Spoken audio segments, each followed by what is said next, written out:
Ini pertanda dunia ini akan diakhiri oleh Allah Subhanahu wa ta'ala.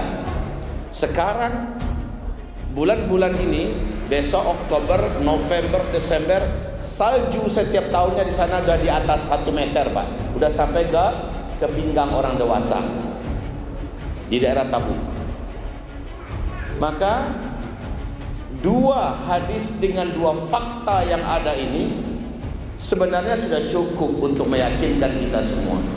Maka Bapak Ibu, bila zaman itu sudah kalian temukan, jarak masa antara kalian dengan kiamat sudah sangat-sangat dekat. Ini baru satu hadisnya, ini faktanya. Mau ditambah? Mau ditambah?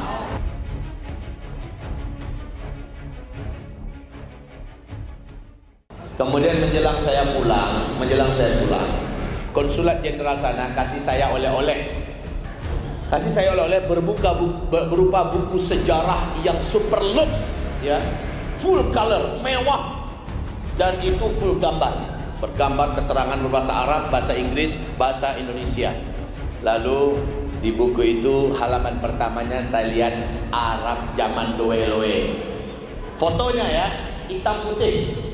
Di situ Bapak Ibu, saya perhatikan tahunnya sebelum 1969, di mana di situ fotonya seorang penggembala ternak sedang menghalau ternaknya pakai tongkat, sementara dia hanya pakai baju rompi, tidak berbaju dalam, tidak baju luar, berarti telanjang dada. Saya perhatikan baik-baik tapak kakinya tidak pakai setrompa, nggak pakai sendal, Pak. Sementara Arab yang sekarang mewahnya luar biasa. Sesuai tidak antara hadis Nabi dengan kenyataan yang ada? Sesuai tidak? Allahumma shalli ala sayyidina Muhammad. Wahai Bapak Ibu yang kami muliakan, sementara wanita-wanita biasa melahirkan para raja-raja. Tahu enggak Bapak Ibu? Kerajaan Arab Saudi sekarang, baik dari Raja Abdul Aziz sampai kepada Raja Faisal, terus kepada Raja Fahad, sampai Raja Abdullah, sampai Raja Salman sekarang, mereka ini seluruhnya adalah keturunan Yahudi Irak. Mereka datang sebagai pedagang, mereka nikahi wanita-wanita kampung di ahli Hijaz, yaitu Arab Saudi sekarang, dan mereka lah yang lahir, kemudian mereka menjadi raja, yang mereka bangun sebuah nama kerajaannya King Saudia, Mamlaka Arabia Saudia, kerajaan Arab Saudi, keluarga Saud, dan mereka lahir dari wanita-wanita biasa, wanita-wanita kelas kampung. Wahai Bapak Allah, ketemu sudah hadis ini. Maka Bapak Ibu, bila zaman itu sudah kalian temukan, jarak masa antara kalian dengan kiamat sudah sangat-sangat dekat. Ini baru satu hadisnya, ini faktanya. Mau ditambah? Mau ditambah? Atau satu itu sudah cukup kali ya? Biar kita masuk kepada penjelasan yang lain. Tapi kalau mau ditambah bukti bahwa kita sudah sangat dekat dengan kiamat, itu yang saya maksud. Mau ditambahkan bukti yang lain? Mau. Kita baru menyebutkan satu contoh yang membuktikan saat ini kita memang benar-benar sudah di akhir zaman. Maka untuk lebih menguatkan keyakinan kita bahwa memang tidak lama lagi kita di dunia ini, adalah hadis berikut. Hadis di mana Rasulullah berkata kepada Mu'adz bin Jabal, saat itu Nabi sedang mengajak Mu'adz berkeliling ke daerah Tabuk. Lalu Nabi berkata, Mu'adz, perhatikan baik-baik daerah ini. Ini daerahnya gersang, tandus, panas. Kalau kawasan dan daerah ini sudah dituruni salju, waspadalah Mu'adz. Jarak antara ubun-ubunmu dengan hari kiamat sudah sangat dekat sekali. Untuk Bapak Ibu semua ketahui 2009 pertama kali salju turun di daerah Tabuk, tapi masih di bawah mata kaki tebalnya salju itu. Orang-orang yang lalu lalang di sana berhentikan mobilnya, lalu mereka bermain-main. Tapi 2011 salju di daerah Tabuk sudah setinggi mata kaki. Ini menyebabkan Imam Masjidil Haram Syekh Su'ud Syuraim dalam salah satu khutbahnya di tahun 2011 itu menyampaikan, hai umat Nabi Muhammad, Tabuk hari ini sudah dibungkusi salju. Ini pertanda dunia ini akan diakhiri oleh Allah Subhanahu wa ta'ala. Sekarang bulan-bulan ini, besok Oktober, November, Desember, salju setiap tahunnya di sana sudah di atas 1 meter, Pak. Udah sampai ke pinggang orang dewasa di daerah Tabuk. Maka dua hadis dengan dua fakta yang ada ini sebenarnya sudah cukup untuk meyakinkan kita semua. Tapi kalau Bapak Ibu masih mau minta tambah, saya tambah. Tapi kalau sudah cukup itu cukup, sudah selesai, kita masuk kepada tema yang menguatkan lainnya. Cukup 2 atau minta ditambah? Cukup 2 ya. Kalau mau ditambah, tidak karu-karuan banyaknya sekarang. Tidak karu-karuan banyaknya. Apa yang digambarkan oleh Rasulullah Sallallahu Alaihi Wasallam di zaman kita terjadi seluruhnya. Mungkin biar angka ganjil kan paling dicintai Allah, saya jadikan 3 aja lah.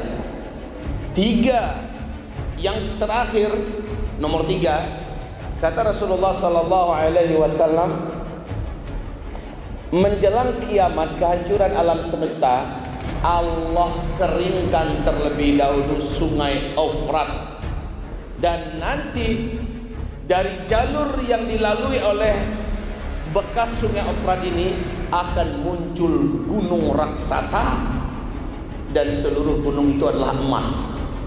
Manusia nanti akan berlomba-lomba membawa senjata-senjata mereka, berebutan perang demi memperebutkan gunung emas itu. Dalam setiap 100 orang yang berperang, 99-nya mati terbunuh, cuma 1 yang hidup. Setiap mereka berharap, semoga 1 orang yang hidup itu saya orangnya.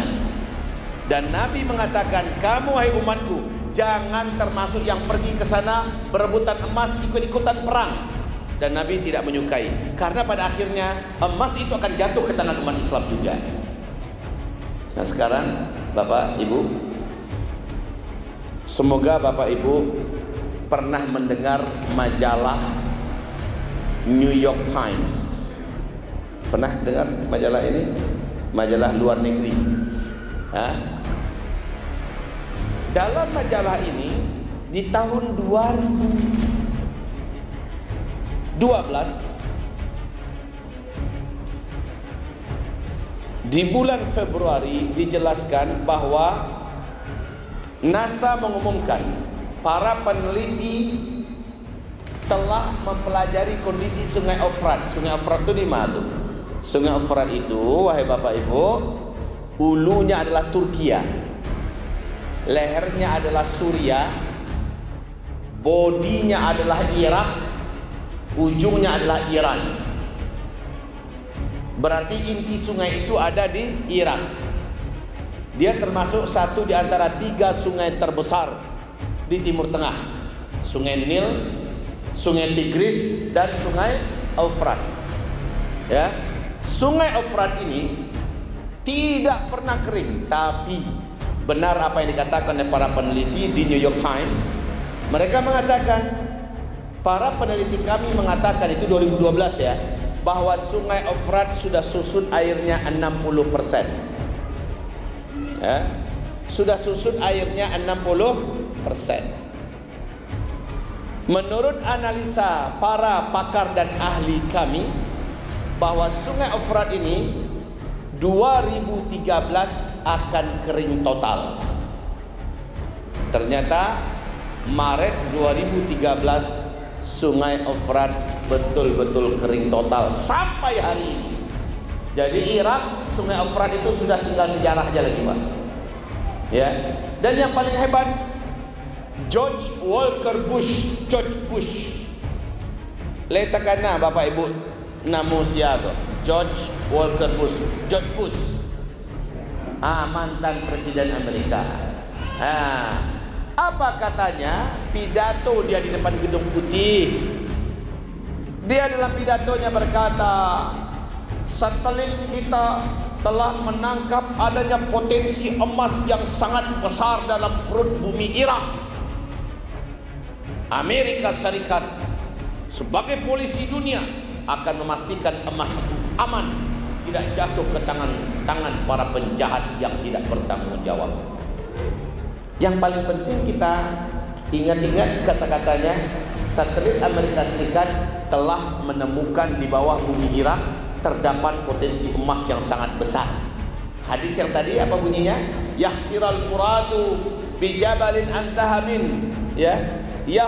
La taqumu as-sa'ah hatta yahsiral furat bijabalin an dhahabin yaqtatilun nasu alaih fayuqtalu kullu 199 rajulan fayaqulu kullu wahidin minhum la'alli akuna ana alladhi anju. Sebelum kiamat besar terjadi, Allah akan perlihatkan dulu tandanya, yaitu Sungai Efrat mengering, dan nanti manusia akan berlomba menuju ke sana, berperang-perang, berbunuh-bunuhan, karena ditemukan gunung emas yang menyebabkan setiap 100 orang mati terbunuh 99 orang.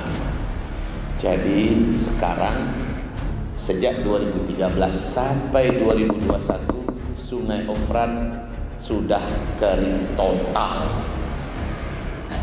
Pengakuan George Bush, satelit Amerika Serikat sudah menemukan adanya potensi emas yang sangat besar dalam bumi Irak, dan nanti karena getaran tertentu dia akan keluar dan muncul, disitulah manusia akan berperang ke sana.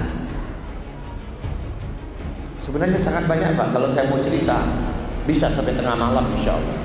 Kalau saya mau sampaikan semua, ini hadisnya, ini faktanya, ini hadisnya, ini faktanya, ini ayatnya, ini faktanya, tentang akan dekatnya Dajjal muncul ke tengah-tengah kita. Tanda-tanda kemunculan Dajjal itu pun dalam hadis sahih Imam Muslim telah terjadi tiga-tiganya di Palestina saat ini.